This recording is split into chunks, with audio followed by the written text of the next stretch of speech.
নির্বাচনটা একটা প্রক্রিয়া মাত্র। আমরা নির্বাচনটা করবো কী জন্য? আমরা সরকার, নতুন সরকার গঠনের জন্য। তো তাহলে যারা নির্বাচনের কথা বলছেন তারা কী চাইছেন? তারা লুটপাট করতে চাইছেন, আর তো কী চাইছেন তারা? আচ্ছা, আমি জানি না কেন সেটা হচ্ছে আপনি ছাত্রদেরকে আপনি জুলাই ঘোষণা দিতে দিলেন না কেন? একটা গণ অভ্যুত্থান হয়েছে, এটা তো পার্ট অফ দ্য হিস্ট্রি। ফলে তারা সেখান থেকে জনগণের যে কামনা, তাদের যে ইচ্ছা অভিপ্রায়, এটা তো আপনি ব্যক্ত করতে দেবেন। আপনি মানবেন কি মানবেন না পরের কথা।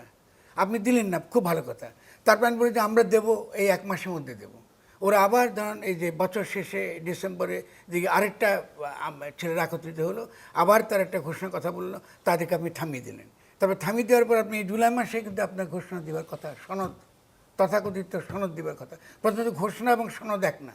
ঘোষণা is a completely different sort of thing. দুটোই বোধহয় আলাদা করে দেওয়া আকাশ পাতাল তফাৎ। Proclamation is a declaration of the will of the people. জনগণের সামষ্টিক অভিপ্রায়ের অভিব্যক্তি হচ্ছে ঘোষণা। তাহলে এই যে অরাজনৈতিক লোকগুলো যারা এটা তাৎপর্য বোঝে না, তাহলে তো তারা তো দেশের সর্বনাশের দিকে নিয়ে চলে যাবে।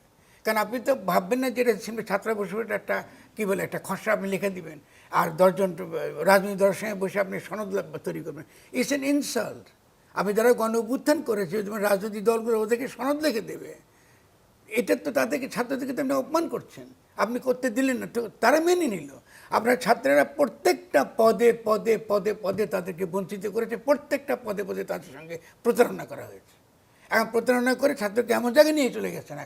এখন এই যে এখন দেখেন গোপালগঞ্জকে নিয়ে একটা জায়গা আপনি নিয়ে চলে যাবেন। ছাত্ররা কিন্তু যতই বলুন না কেন, এই যে গরিব মানুষের কথা বলছে, সাধারণ মানুষের কথা বলছেন, ছাত্ররা কিন্তু রিপ্রেজেন্ট করে ওদেরকে। কেন? কারণ আপনি হচ্ছে যে এই যে তাদের যে অভিপ্রায় কথাটা আমি বলছি, গণতান্ত্রিক অভিপ্রায় মানেটা কি?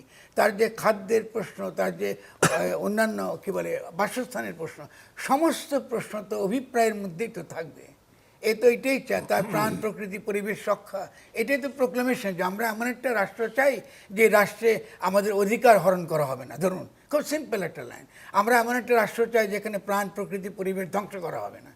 এই তো সিম্পল। আমরা এমন একটা রাষ্ট্র চাই যেখানে আমাদের অর্থনৈতিক উন্নতি হবে। এই 2-3টে তো ঘোষণা দিয়ে কী সমস্যা আমি বুঝি না।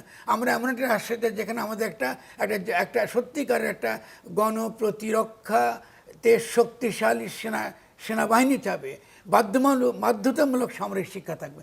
এগুলো বলতে দেবেন না কেন জনগণকে? আপনি তাহলে আপনি কী করে দেশ তৈরি করবেন? নির্বাচনকে একটা হাসির ডিম পাড়া নাকি, যে পারলে সব সমাধান হয়ে যাবে? গত 50 বছর থেকে কাজটা হয়েছে। আমি আবার বলতে চাই, মানবের সঙ্গে একমত নয় তা বলছি না, কিন্তু আমি কি তার কথাই বলছি। আপনি প্রথমত যখন আপনি সরকার নির্বাচন চাইছেন, নির্বাচন তো হতেই পারে, গণপরিষদ নির্বাচন, সরকার নির্বাচন, স্থানীয় সরকার নির্বাচন, ওটা তো একটার সঙ্গে মিল না, সম্পূর্ণ চরিত্রের দিক থেকে আলাদা। নির্বাচনটা একটা প্রক্রিয়া মাত্র। আমি নির্বাচনটা করবো কী জন্য? আমরা সরকার, নতুন সরকার গঠনের জন্য। তো তাহলে যারা নির্বাচনের কথা বলছেন তারা কী চাইছেন? তারা লুটপাট করতে চাইছেন, আর তো কী চাইছেন তারা নির্বাচন চাইবেন কেন? আমি এটা গণ অভ্যুত্থান করে যেটা আমরা করতে পারিনি হাসানের আমলে, আসুন সকলে বেশে ওটা আমরা সকলে সমাধান করি।